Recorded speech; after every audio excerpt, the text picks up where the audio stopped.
मैं जम्मू कश्मीर के उन सारे शहीद हुए अपने सेना, सीएपीएफ और जम्मू कश्मीर पुलिस के जवानों की स्मृति को नमन करता हूं।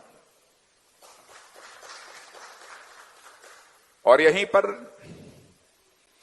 कश्मीर में सरपंच अजय पंडिता की जिस तरीके से कायराना हमला करके हत्या की गई है, निर्मम हत्या की गई है, बहनों भाइयों, मैं उन अजय पंडिता की स्मृति को ही मैं नमन करता हूं।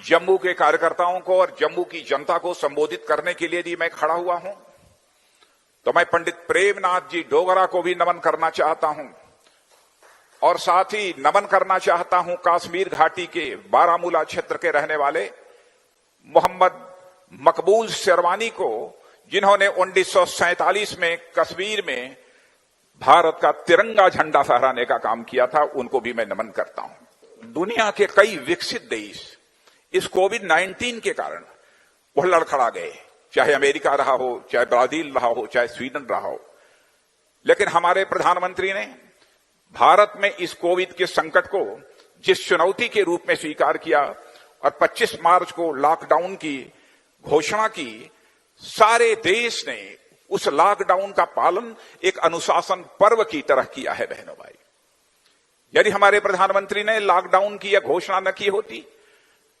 तो भारत की क्या स्थिति होती, हम इसे शब्दों में बयां नहीं कर सकता है। और पीएम मोदी जी ने कोरोना की दस्तक होते ही इस देश को इस संकट का मुकाबला करने के लिए पूरी तरह से तैयार किया और हमारी सरकार द्वारा जो भी इस कोरोना संकट से लड़ने के लिए कदम उठाए गए हैं अथवा जो काम हुए हैं, उसकी सराहना केवल मैं नहीं कर रहा हूं, उसकी सराहना वर्ल्ड हेल्थ ऑर्गेनाइजेशन ने भी भूरी प्रशंसा की है। अपने स्वास्थ्य सुरक्षा के ढांचे को भी हमने इस बीच मजबूत किया है।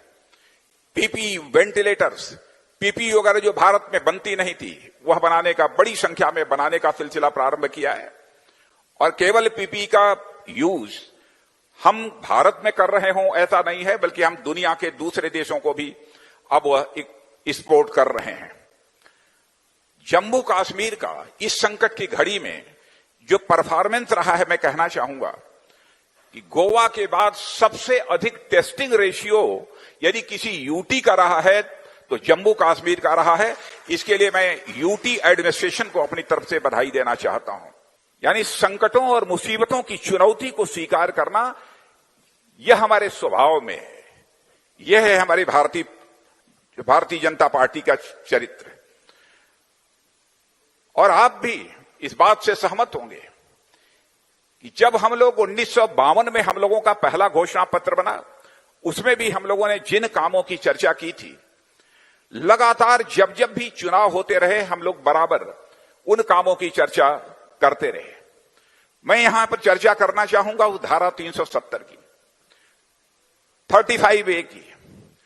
लोग ये कहते थे कि भारतीय जनता पार्टी बराबर धारा 370 को समाप्त करने की बात करती है, 35A को समाप्त करने की बात करती है, केवल जनता का वोट हासिल करने के लिए इस प्रकार के मुद्दे अपने घोषणा पत्र में भारतीय जनता पार्टी लाती है।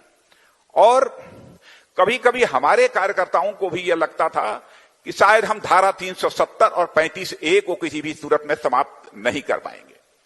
लेकिन बहनों भाइयों, आपने देखा भारतीय जनता पार्टी ने, यानी जब हम जनसंघ के रूप में काम कर रहे थे, तब जो हमने कहा था, अवसर मिलते ही, भारत की संसद में पूर्ण बहुमत मिलते ही चुटकी बजाकर हमने उस काम को पूरा कर लिया है। यह है भारतीय जनता पार्टी का चरित्र। यानी हम जो कहते हैं वह करते हैं। आजाद भारत की राजनीति कि यदि कोई समीक्षा करे, सहज रूप से इस नतीजे पर पहुंचेगा कि आज के कुछ वर्षों पहले लोग यह कहते थे, राजनीतिक पार्टियां, नेता आश्वासन जनता को बहुत देते हैं, बहुत सारे वादे करते हैं, लेकिन अपने वादों को पूरा नहीं करते हैं। लेकिन बहनों भाइयों, प्रधानमंत्री नरेंद्र भाई मोदी के नेतृत्व में हमने करके दिखा दिया कि भारतीय जनता पार्टी हिंदुस्तान की एक ऐसी राजनीतिक पार्टी है जो कहती है वह करती है।